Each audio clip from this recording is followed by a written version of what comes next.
Well, now I have joining me to discuss the impact of the trade war between the U.S. and China. Global affairs analyst Calvin Dark joins me via Skype.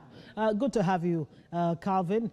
Now, well, China is saying that they're not even afraid of a trade war, and now there are chances that in the U.S.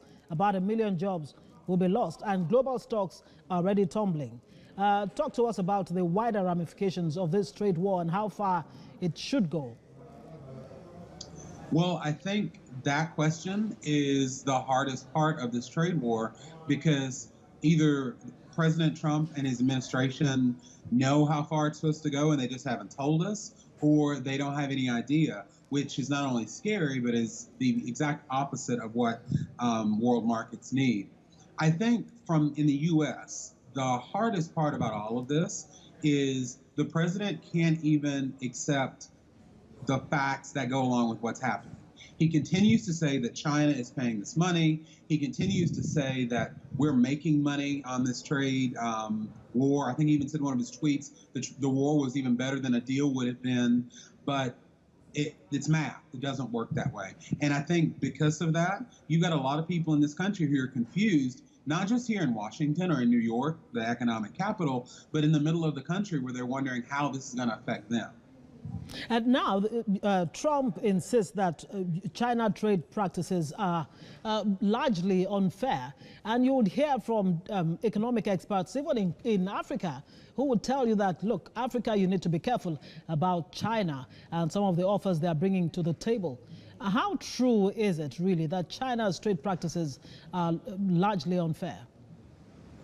I think it's very true. And that's part of the reason why we're kind of in this where are we going stage in the U.S. Because even those who do not support Trump's economic policies, Democrats, for example, have long said and agree that from how China treats foreign companies to how they subsidize their own industries, stealing intellectual property, there's been a long track record where Democrats and Republicans for a long time have spoken out against these practices. So the problem now is, yes, it needs to be addressed, but is this trade war the best way to do it? And not many people think so.